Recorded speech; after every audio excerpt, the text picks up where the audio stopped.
Report অনুযায়ী শোনা যাচ্ছে কেকেআর টিমের কোচিং স্টাফে নাকি বড় পরিবর্তন হতে চলেছে। তাহলে কি সরিয়ে ফেলা হতে চলেছে কেকেআরের হেড কোচ চন্দ্রকান্ত পণ্ডিতকে? তাহলে কে হবে পরবর্তী কলকাতার হেড কোচ? অভিষেক নায়ারেরই বা কী রোল থাকবে? সেই সব কিছু নিয়ে এই ভিডিওতে আলোচনা করব। তো ভিডিওটি অবশ্যই তোমরা শেষ পর্যন্ত দেখবে। আর এরকমই ক্রিকেট রিলেটেড, কেকেআর রিলেটেড যে কোনো নিউজ, আপডেট, অ্যানালাইসিস ভিডিও সবার আগে পাওয়ার জন্য চ্যানেলটিকে সাবস্ক্রাইব করে নেবে। সো চলো ভিডিওটা শুরু করা যাক। আইপিএল চলাকালীন মিড সিজনেই কি কেকেআরের কোচিং স্টাফে বড় পরিবর্তন হতে চলেছে? হেড কোচকে সরিয়ে ফেলা হচ্ছে, এইরকমই কিছু রিপোর্ট শোনা যাচ্ছে। রেপ স্পোর্টস তাদের রিপোর্ট অনুযায়ী শোনা যাচ্ছে যে কলকাতার কোচিং স্টাফে বড় পরিবর্তন হতে চলেছে। কেকেআরের ডাউনফল যদি পরিবর্তন না হয়, মানে 2025টা কেকেআরের জন্য খুবই খারাপ গেছে এবং এরপরেও বেশ কয়েকটা ম্যাচ আছে, 4-5টা ম্যাচ রয়েছে, খুব সম্ভবত 5টা ম্যাচ রয়েছে।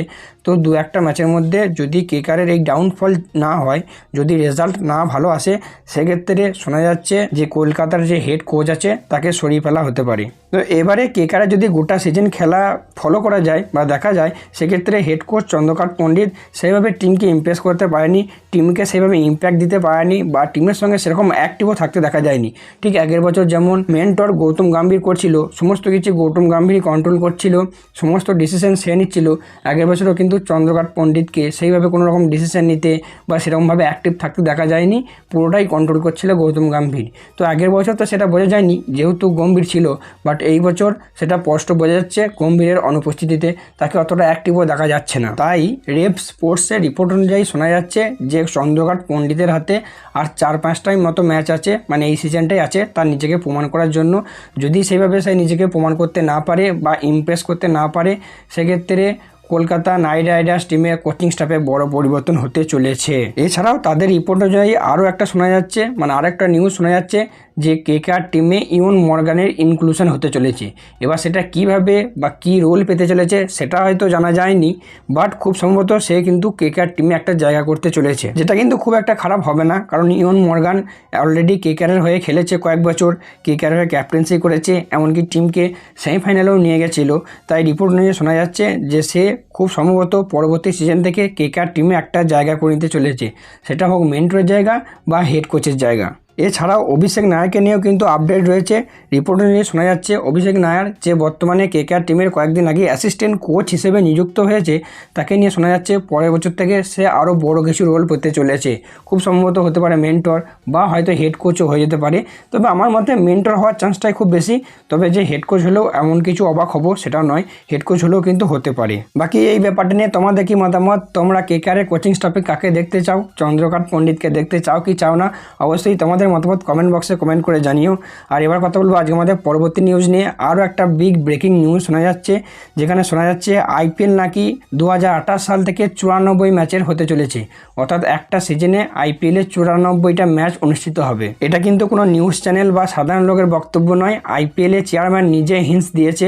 দুদিন আগেই একটা ইন্টারভিউতে আইপিএলের চেয়ারম্যান জানিয়েছেন যে 2028 সাল থেকে, মানে জানিয়েছেন বলতে হিন্টস দিয়েছেন, ডাইরেক্ট তো বলেননি, যে 2028 সাল থেকে আইপিএলের ম্যাচের পরিমাণ, মানে একটা সিজনে ম্যাচের পরিমাণ বাড়তে চলেছে এবং খুব সম্ভবত সেখানে 94টা ম্যাচ হবে, যেখানে বলা হচ্ছে প্রত্যেকটা টিমের সাথে দুটো করে ম্যাচ খেলবে, ঠিক যেমনটা আগে হয়ে আসতো, একটা করে হোম গেম, একটা করে অ্যাওয়ে গেম। অর্থাৎ প্রত্যেকটা টিমের সঙ্গে একটা করে হোম গেম এবং একটা করে অ্যাওয়ে গেম খেলবে। তবে 2027 পর্যন্ত সমস্ত কিছু ফিক্সড করা আছে। তো 2027 পর্যন্ত তো এরকম কিছু হবে না, 2028 সাল থেকে মেবি হলেও হতে পারে। এবং সেই ইন্টারভিউতে তাকে আরও একটা প্রশ্ন করেছিল যে আইপিএলে কি আরও নতুন কোনো ফ্র্যাঞ্চাইজ বা নতুন কোনো দল যুক্ত হতে পারে? তো তার উত্তরে তিনি বলেন যে এরকম কোনো সম্ভাবনা বর্তমানে কিন্তু নেই। অর্থাৎ নতুন কোনো দল আসবে না, বাট ম্যাচ খেলার পরিমাণ কিন্তু বাড়লেও বাড়তে পারে। তো এই ব্যাপারটা নিয়ে তোমরা কেমন এক্সাইটেড, কতটা এক্সাইটেড, ভালোভাবে নিচ্ছ না খারাপভাবে নিচ্ছ? অবশ্যই কমেন্ট করে জানিও। কারণ 74-75 ম্যাচ থেকে আবার সোজা 94 ম্যাচ, মানে আরও প্রায় 1 মাসের কাছাকাছি খেলা বাড়বে, আরও 1 মাসের কাছাকাছি আমরা আইপিএল উপভোগ করতে পারবো। তো সেটা কি বোরিং লাগবে না ভালো লাগবে সেটাও তোমরা কিন্তু অবশ্যই কমেন্টে জানিও। আর এবার কথা বলবো আমাদের ফাইনাল নিউজ নিয়ে, সেটি হলো শোয়েব আখতারকে নিয়ে। তো সবাই ইন্ডিয়া এবং পাকিস্তানের মধ্যে জম্মু কাশ্মীরের যে ঘটনাটা হলো, সেই ঘটনাটা নিয়ে সবাই তো জানো, তাদেরকে মানে সেই ব্যাপারটা নিয়ে আলাদা করে বলার কিছু নেই। এবং তারপর থেকেই ভারত ঠিক করেছে যে পাকিস্তানকে যোগ্য জবাব দেবে, পাকিস্তানের বিরুদ্ধে বিভিন্ন অ্যাকশন নেবে এবং অনেক অ্যাকশন নিতে শুরুও করেছে। যেমন সিন্ধু নদীর জল আটকে দিয়েছে, তারপর হুট করে জলটা ছেড়ে দিয়েছে, এরকম বিভিন্ন অ্যাকশন নিতে শুরু করেছে। এবং রিপোর্ট অনুযায়ী শোনা যাচ্ছে ভারত সরকার আরও বড় বড় অ্যাকশন নেবে আর কি ভবিষ্যতে।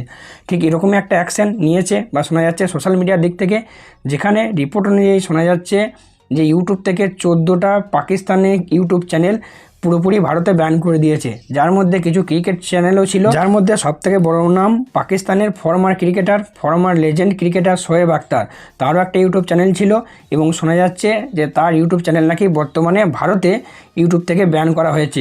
তোমরা যদি বর্তমানে ইউটিউবে যাও এবং তার চ্যানেল সার্চ করো, তার চ্যানেল কিন্তু পাবে না, তাকে নিয়ে বিভিন্ন নিউজ ভিডিও এগুলোই পাবে। এবং শোনা যাচ্ছে তার চ্যানেলের পাশাপাশি আরও 14টা পাকিস্তানি ইউটিউব চ্যানেলকে ভারতে কিন্তু ব্যান করে দেওয়া হয়েছে। এবং আমি বলবো একদম সঠিক ডিসিশন নেওয়া হয়েছে। এই ঘটনার উপর বর্তমানে ভারত সরকার যে ডিসিশনটাই নেবে আমি তো বলবো ঠিক করছে, এবং আমাদের সমস্ত ভারতীয়দের সেটার উপর সাপোর্ট করাই দরকার, অবশ্যই সাপোর্ট করা দরকার এবং করবেও, কারণ সবার আগে দেশ, তারপর অন্য কিছু। তো যাই হোক, এই ছিল আজকের ভিডিওটা কেমন লাগলো অবশ্যই কমেন্ট করে জানিও, ভালো লাগলে একটা লাইক করে দিও, আর এরকমই ক্রিকেট রিলেটেড নিউজের জন্য চ্যানেলটিকে সাবস্ক্রাইব করে নিও। কোনো প্রশ্ন থাকলে কমেন্ট বক্সে করতে পারো, তার উত্তর দেওয়ার চেষ্টা করব। চলো দেখা হচ্ছে পরবর্তী ভিডিওতে।